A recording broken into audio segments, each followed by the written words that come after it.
कहानी के शुरुआत में हमें समुंदर में कुछ अजीबो गरीब क्रिचर निकलकर शहर की तरफ बढ़ते हुए दिखाया जाता है। इन क्रिचर का नाम पैरासाइट्स दिया गया है। यहाँ से हमें एक आदमी को अपने कमरे में सोया हुआ दिखाया जाता है और उनमें से एक पैरासाइट रेंगता हुआ उसके कान के अंदर चला जाता है। अंदर घुसने के बाद वो आदमी बहुत ही ज्यादा तड़पने लगता है, लेकिन कुछ ही देर के बाद वो फिर से सो जाता है। उसी रात में हमें एक लड़के को दिखाया जाता है जिसका नाम सींची था। वो रात को अपने कमरे में हेडफोन्स लगाकर सॉन्ग सुने जा रहा था। यहाँ पर भी वो पैरासाइट उसके कान में घुसने की बहुत कोशिश करता है, लेकिन उसकी कोशिशें नाकामयाब रह जाती हैं। इसीलिए अब वो उसके नाक के पास जाकर सींची को उसके फेस पर कुछ महसूस होने पर उसे लगता है कि वो एक कीड़ा है, इसीलिए वो उसे पकड़कर दूर फेंक देता है। सींची अब उसे मारने के लिए आगे बढ़ता है, लेकिन तभी वो पैरासाइट उसके हाथ पर काटकर उसके हाथ के अंदर ही घुस जाता है। उसकी मॉम के वहाँ पर आने के बाद वो अपने मॉम को भी इसके बारे में बताता है कि उसके हाथ में कुछ चला गया है, और उसका मॉम उसकी हाथ जब देखती हैं तो वो पूरी तरह से नॉर्मल होता है। यहाँ से हमें मॉर्निंग का समय दिखाया जाता है, जहाँ पर सींची अपने घर डिनर के लिए अपने टेबल पर बैठा ही हुआ था, तो उसके हाथ में बहुत अजीब तरह से फील होने लग जाता है। और वहीं दूसरी तरफ हमें वही आदमी को दिखाया जाता है जिसके कान में वो पैरासाइट घुस गया था, यानी चला गया था। वो अपनी वाइफ के पास आता है और उसके ठीक सामने आकर अजीब तरह से अपना फेस को खोल देता है। उसका मुंह बहुत ही खौफनाक तरह का लग रहा था और वो काफी देखने में डरावना लग रहा था, और वो अपनी बीवी का पूरा सिर अपने मुंह में लेकर अपने मुंह को बंद कर लेता है। और ये सब के सब उसी पैरासाइट के वजह से हो रहा था जो पिछली रात उसके कान में चला गया था। इसके बाद हमें उसी लड़के यानी सींची को दिखाया जाता है जो कि स्कूल जाते हुए रास्ते में अपनी दोस्त से मिलता है। वो भी सींची में काफी अजीब तरह के हरकतें नोटिस करती है, और जब वो अपने क्लास में बैठा हुआ था तब उसके साथ बहुत ही कुछ अजीब होने लग गया था, जैसे कि उसके राइट वाले हाथ में बहुत ज्यादा पावर आ चुकी हो। वो अपने घर आकर अपने हाथ को काटने की कोशिश करने लगा था, लेकिन तभी अचानक से उसका हाथ मूव करने लग जाता है और उसे रोकने लग जाता है, और हम देख पाते हैं कि उसका हाथ एक क्रिचर में बदल चुका है, और वो क्रिचर सींची से बातें भी करना शुरू कर देता है। इवन वो उसकी बुक्स भी पढ़ने लग जाता है और उसका लैपटॉप भी यूज किया करता था, क्योंकि वो इंसानों के बारे में जानने की कोशिश कर रहा था कि कैसे इंसान इस धरती पर सरवाइव कर रहे हैं और क्या क्या करते हैं। जब इसने सींची के बॉडी में घुसने की कोशिश की थी तब सींची ने आगे जाने से रोक लिया था, इसीलिए अब ये क्रीचर राइट हैंड में था और वो बस उसी हाथ को कंट्रोल कर पा रहा था। ये अपना नाम मिकी बताता है और उससे कहने लगता है कि तुम प्लीज मुझे कभी मत काटना और मैं तुम्हें कुछ नहीं कहूंगा, तुम मेरे होस्ट हो। यहाँ से अब सींची और मिकी धीरे धीरे दोस्ती की ओर बढ़ने लगे थे, लेकिन बाकी के सभी लोग जिन्हें पैरासाइट्स ने अपने कंट्रोल में लिया था वे सभी पूरे शहर में बहुत ही ज्यादा तबाही मचाए जा रहे थे, और यही नहीं बल्कि वो इंसानों को मार कर खाए जा रहे थे। इधर मिकी सींची को खींचकर एक रेस्टोरेंट की तरफ लेकर जाने लगता है। वहाँ पर भी बहुत सारे इन्फेक्टेड लोग यानी पैरासाइट्स इंसानों का गोश्त खा रहे होते हैं। वो सींची को देखते हैं तो उन्हें लगता है कि ये भी इन्फेक्टेड है, इसीलिए उसे भी गोश्त देते हैं खाने के लिए। लेकिन जब उन्हें पता चलता है कि ये तो पूरी तरह से इन्फेक्टेड नहीं हुआ बल्कि अभी भी ये इंसान है, तो उसे ही मारने के लिए आगे बढ़ने लगते हैं। लेकिन मिकी पहले ही उसे मार गिराता है और सींची को बचा लेता है, क्योंकि अगर सींची मारा जाता तो वो खुद भी मर जाता, और ये उसने अपने फायदे के लिए किया था। कुछ ही देर के बाद न्यूज में दिखाया जाता है कि शहर के लोग मारे जा रहे हैं और किसी को कुछ भी समझ में नहीं आ रहा कि इतने सारे लोग आखिर कैसे मर रहे हैं और मार रहे हैं कौन। इसका मतलब यह था कि सभी पैरासाइट्स अपना यह काम बहुत ही चालाकी और अपने आप को छुपा कर रहे थे। सींची मिकी से कहता है कि तुम अपने साथी पैरासाइट्स से क्यों नहीं कहते कि इंसानों को ना खाएं, तो मिकी उससे कहने लगता है कि तुम भी तो सब्जी और जानवरों के गोश्त को खाते हो, तो इसी तरह हम सभी का खाना इंसान ही है, तो उसमें बुरी बात क्या है। अब मिकी को महसूस हो जाया करता था कि उसके आसपास कौन सा पैरासाइट्स हैं। तो जब सींची स्कूल के लिए जाता है तब वो उसे बताता है कि तुम्हारे पास में एक और पैरासाइट है,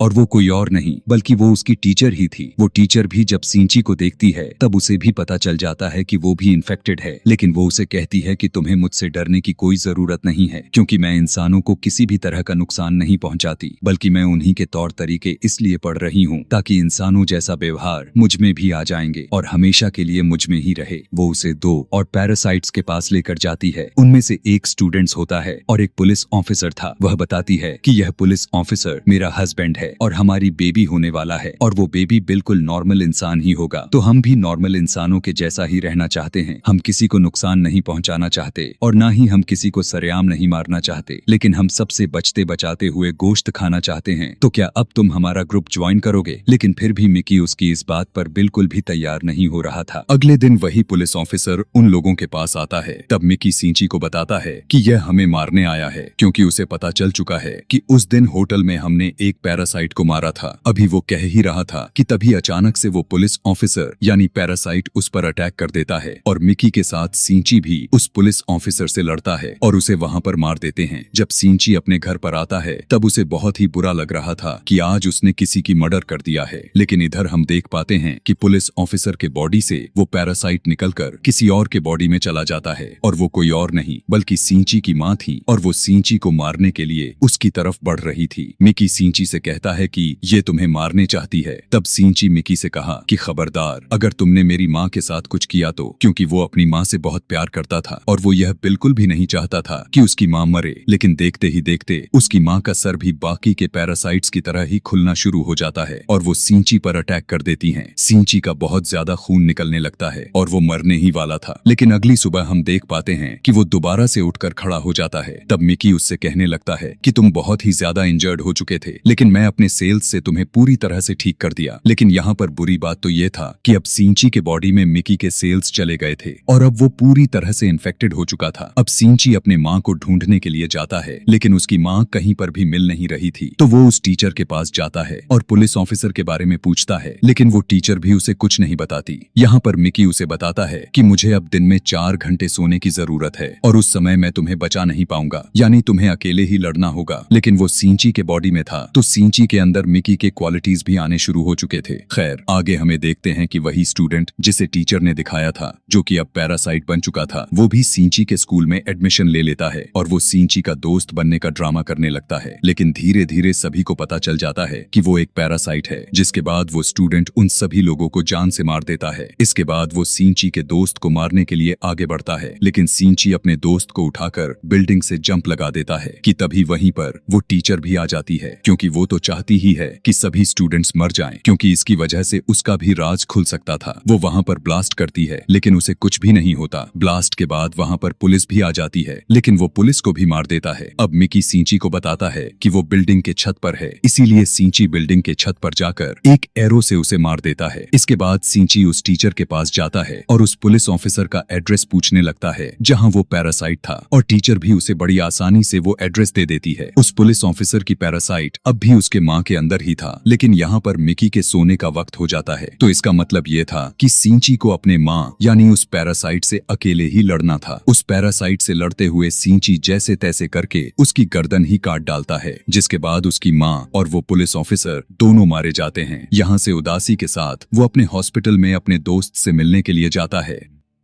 सिंची और मिकी दोनों बातें कर रहे होते हैं, जिसमें सिंची कहता है कि मैं एक एक करके सभी पैरासाइट्स को मार डालूंगा, कि तभी हम देख पाते हैं कि कोई उसकी पिक्चर्स ले रहा होता है, यानी वो जरूर कोई जासूस ही था। यहीं पर इस कहानी का पार्ट 1 खत्म हो जाता है। यहाँ से अब मैं इस कहानी का पार्ट 2 एक्सप्लेन करने वाला हूँ। पार्ट 2 में उस एक्सीडेंट के कुछ महीनों के बाद का सीन दिखाया जाता है, जहाँ पर आर्मी को पता चल जाता है कि इस शहर में कुछ पैरासाइट्स हैं जो लोगों पर अटैक करके उन्हें मार कर खाए जा रहे हैं। तो इसीलिए वो लोगों को बचाना चाहते थे। फिर वो एक जेल से एक सीरियल किलर को ले आते हैं, जो पहचान सकता था कि पैरासाइट कौन है और नॉर्मल ह्यूमन कौन है। उसके सामने एक एक करके लोगों को लाया जाता है, तो वो सभी को नॉर्मल बता देता है। लेकिन जब उसके सामने सिंची आता है तो वो सोच में पड़ जाता है, और काफी सोचने के बाद वो कहता है कि ये भी नॉर्मल है। यहाँ से सीधा सिंची अपने घर जा रहा होता है। तब मिकी उसे बताता है कि हमारे आसपास एक पैरासाइट है जो बहुत ही करीब है। उसे ढूंढते हुए वो पास के एक बिल्डिंग में जाते हैं, जहाँ पर वो पैरासाइट एक इंसान का गोश्त खा रहा था। जब वो पैरासाइट सिंची को देखता है तब वो उसकी तरफ बढ़ता है, लेकिन मिकी अचानक से उस पर अटैक करके उसे मार डालता है। वहाँ पर उसे फील होने लगता है कि जैसे उसके पीछे कोई है, और ये इंसान कोई और नहीं बल्कि वही आदमी था जो इस कहानी के पार्ट 1 के एंड में सिंची और मिकी की फोटो खींच रहा था। यहीं पर हमें इस शहर का मेयर को भी दिखाया जाता है, जो कि पैरासाइट्स के फेवर में बोलता था, और वो बहुत ही ज्यादा बुरा आदमी भी था। यहाँ पर हमें पता चलता है कि वो टीचर भी उसी के साथ साथ मिली हुई थी। वहीं पर हम देखते हैं कि उस टीचर का बेबी भी जन्म ले चुका था, जो कि बिल्कुल नॉर्मल था। वो मेयर जान गया था कि सिंची पैरासाइट्स को मारे जा रहा है, इसीलिए वो सिंची को खत्म करने का डिसाइड करता है। लेकिन टीचर उसे ऐसा करने से मना करने लगती है। वो कहती है कि सिंची और मिकी आपस में जुड़े हुए हैं और मैं देखना चाहती हूँ कि आखिर ये कैसे एक साथ जुड़े हुए हैं, और अगर तुम सिंची को मारोगे तो हमारा पैरासाइट मिकी भी मारा जाएगा। और इसीलिए उसी ने सिंची के पीछे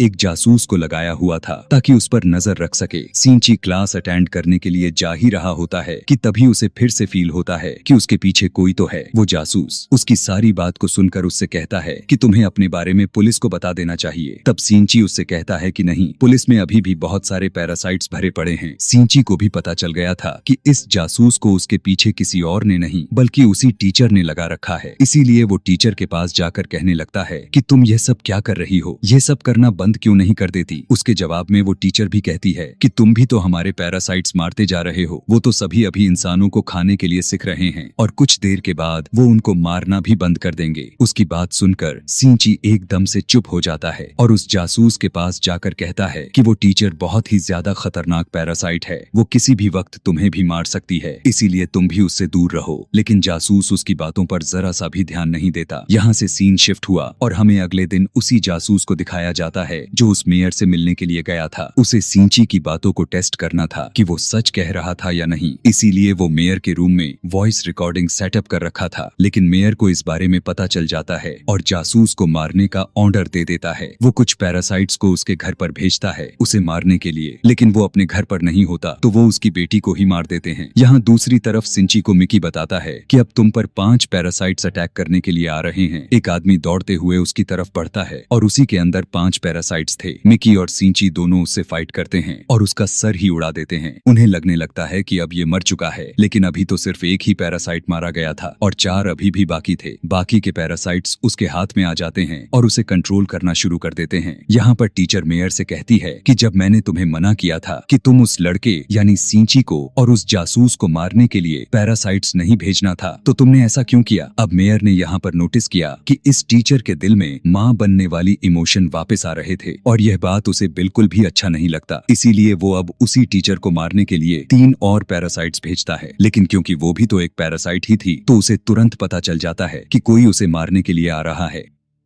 इसीलिए उन्हें अपने जाल में फंसाने के लिए एक पार्किंग लॉट में बुलाती है और उन तीनों से अकेले ही फाइट करके उन्हें जान से मार देती है। लेकिन जब वो घर आती है तब वो देखती है कि उसका बच्चा तो वहाँ पर है ही नहीं। वहीं पर उसे एक नोट मिलता है जिस पर लिखा हुआ था कि तुम्हारा बच्चा अब मेरे कब्जे में है, इसीलिए तुम मुझसे मिलने के लिए ब्रिज पर आओ। और वो नोट किसी और का नहीं बल्कि उसी जासूस का था। वो टीचर की बेबी को मारकर अपनी मरी हुई बेटी का बदला लेना चाहता था। टीचर भी घबराते हुए सिंची को अपने साथ लेकर गई थी। तब सिंची उसे बताता है कि तुम्हें इसे मारकर कुछ नहीं मिलेगा क्योंकि यह बेबी एक नॉर्मल इंसान है। इसी दौरान वहाँ पर बहुत सारी आर्मी भी आ जाती है और उन्हें पता चल जाता है कि मेयर ने अपने बिल्डिंग के अंदर बहुत सारे पैरासाइट्स छुपा कर रखे हुए हैं। इसीलिए वे लोगों को उस बिल्डिंग से एक एक को स्कैन करके बाहर निकाल रहे थे और जो भी पैरासाइट्स था उन्हें शूट करके मार दिए जा रहे थे। सीरियल किलर भी वहीं पर था। मेयर को स्टेज पर स्पीच करता हुआ देखते हैं जो सभी से कह रहा था कि असली मॉन्स्टर्स कोई और नहीं बल्कि खुद इंसान ही हैं जो कि पैरासाइट्स को बिना वजह ही मार रहे हैं। उसकी इतनी सी बात की वजह से सारे आर्मी वाले उसे शूट करके भून देते हैं जिससे उसकी भी मौत हो जाती है कि तभी उसी में खड़ा सीरियल किलर चिल्लाकर कहने लगता है कि ये तो बस एक इंसान था, ये तो पैरासाइट्स का साथ दे रहा था। लेकिन जब वो पीछे मुड़कर देखते हैं तो वही आदमी खड़ा होता है जिसके अंदर 5 पैरासाइट्स थे। सभी लोग उसे शूट करके मारने की कोशिश करते हैं लेकिन उसे कुछ नहीं होता। इधर वो जासूस उस बच्चे को नीचे फेंकने ही वाला था कि तभी टीचर अपने बच्चे को बचाने के लिए मजबूरी में उसे पैरासाइट बनना पड़ जाता है और वो अपना एक हाथ निकालकर उस जासूस के चेस्ट में घुसा देती है जिसकी वजह से सबको पता चल जाता है कि वो भी एक पैरासाइट है। पुलिस भी अब उस पर शूट करने लगती है और टीचर को काफी अच्छे से पता चल चुका था कि अब उसकी जान नहीं बचने वाली, तो वो अपने बेबी सिंची को देने के लिए उसके पास आती है। जैसे ही वो अपने बच्चे को सिंची के हाथ में देती है बहुत ज्यादा गोलियां लगने की वजह से उसकी फौरन डेथ हो जाती है। यहाँ पर सिंची को अपनी माँ भी याद आने लग जाती है और उसमें इंसानों वाली फीलिंग्स दोबारा से से आना शुरू हो जाती हैं। इधर से पुलिस इन्वेस्टिगेशन करने के लिए सिंची को अपने साथ ले जाती है, लेकिन साथ ही उन्हें खबर मिलती है कि उस आदमी ने जिसके अंदर 5 पैरासाइट्स थे सारे के सारे आर्मी को मार गिराया है। इसीलिए सिंची फौरन से कार से वहां पर जाता है और वही पैरासाइट उसकी कार के ऊपर हमला करके उसकी कार का एक्सीडेंट कर देता है। किसी तरह करके वो अपनी और मिकी का जान बचाकर जंगल में भाग जाता है। मिकी सिंची से कहने लगता है कि जब तक तुम मेरे पास हो उसको पता चल जाएगा कि हम कहाँ हैं, इसीलिए तुम मुझसे अलग हो जाओ प्लीज। कि तभी वहां पर 5 पैरासाइट्स वाला आदमी आ जाता है और फौरन उन पर अटैक कर देता है। अब क्योंकि सिंची और मिकी में काफी गहरी दोस्ती हो चुकी थी, इसीलिए दोस्ती के नाते मिकी अपनी कुर्बानी दे देता है, यानी अपनी जान को सेक्रीफाइस कर देता है और उसके बॉडी से अलग हो जाता है और सिंची को वहां से भाग जाने के लिए कहता है और मिकी को वो पैरासाइट मार देता है, जिस पर सिंची काफी उदास हो जाता है और फिर अपने दोस्त की घर की तरफ जाता है। वो उसका बहुत ख्याल रखती है। सिंची लेटा हुआ था कि तभी वो देखता है कि उसके एक हाथ में से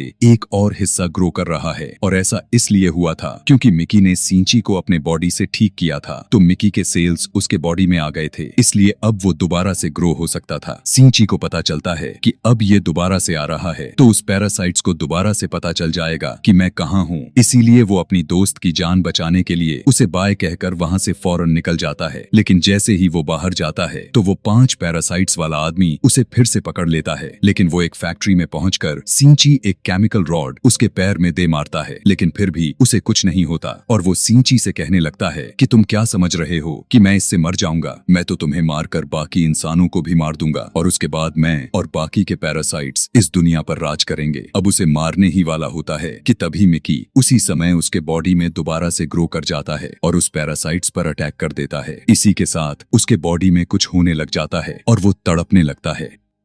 तब मिकी सिंची को बताता है कि जिस रॉड से तुमने इसको मारा था उस पर बहुत सारे केमिकल्स लगे हुए थे और उसी केमिकल की वजह से वो सभी 5 पैरासाइट्स उसके बॉडी में अब नहीं रहना चाहते और एक एक करके सारे पैरासाइट्स उसकी बॉडी छोड़ देते हैं और अब सिर्फ उसकी बॉडी का ढांचा ही बाकी रह गया था। तब सिंची उस ढांचे को उठाकर सीधा आग में फेंक देता है, जिससे अब फाइनली उसकी डेथ हो ही जाती है। यहाँ से सीधा हमें काफी दिनों के बाद का टाइम दिखाया जाता है जब सब कुछ नॉर्मल हो चुका था और मिकी सिंची से कह रहा था कि इस दुनिया में अब कोई भी पैरासाइट्स नहीं रहा, तो इसीलिए हमें भी साथ रहना नहीं चाहिए, मैं तुमसे अलग हो जाऊंगा। लेकिन सिंची उसे ऐसा करने से मना तो करता है, फिर भी मिकी खुद ही अपने आप को खत्म कर लेता है और वापस से सिंची की हाथ नॉर्मल यानी अपनी फॉर्म में आ जाता है, जिसे देखकर सिंची बहुत ही ज्यादा उदास हो जाता है और मिकी को मिस करने लगता है। यहाँ से हमें दिखाया जाता है कि काफी सारे टाइम गुजर गए होते हैं सिंची और उसके दोस्त काफी अच्छी जिंदगी गुजार रहे थे और उस टीचर के बेबी से भी मिलने के लिए जाया करते थे कि तभी अचानक हम देखते हैं कि वो सीरियल किलर वापस आ गया था और वो सिंची की दोस्त को किडनैप कर लेता है। वो उसके कान में कहने लगता है कि असली मॉन्स्टर इंसान है, लेकिन सिंची की दोस्त असली मॉन्स्टर उसी सीरियल किलर को ही कहती है। अभी वो इतना कही ही थी कि तभी वो सीरियल किलर सिंची की दोस्त को उस बिल्डिंग से सीधा नीचे फेंक देता है, लेकिन सिंची फौरन दौड़कर उसके पास जाता है और अपना हाथ लंबा करके उसे बचा लेता है और यहाँ पर उसे फील होता है कि उसकी मदद मिकी ने ही की है। और इसी के साथ यह कहानी, यह मूवी यहीं पर खत्म हो जाती है, यानी पार्ट 2 भी। Thanks for watching.